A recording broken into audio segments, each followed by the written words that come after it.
Welcome to Tenor Tech, where I solve the problems you didn't even know you had. You start by isolating variables. You already backed up recent files and noted error codes, so boot to safe mode now. This prevents third-party drivers from loading and lets you act safely.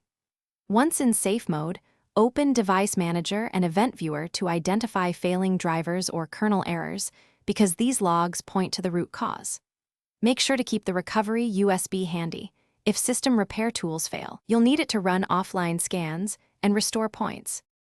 You will now repair core components. Run sfc/scano, then dism to restore integrity.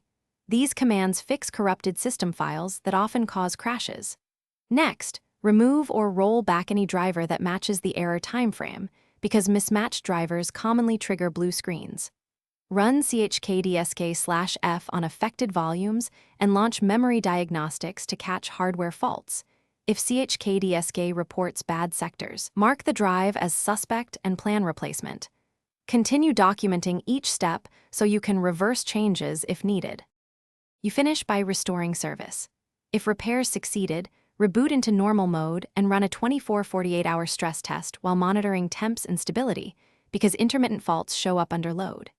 If instability persists, perform system restore or a clean reinstall. This eliminates software causes. Should crashes remain after a clean OS, swap suspect hardware like RAM or SSD, since persistent errors often indicate physical failure. One key troubleshooting tip.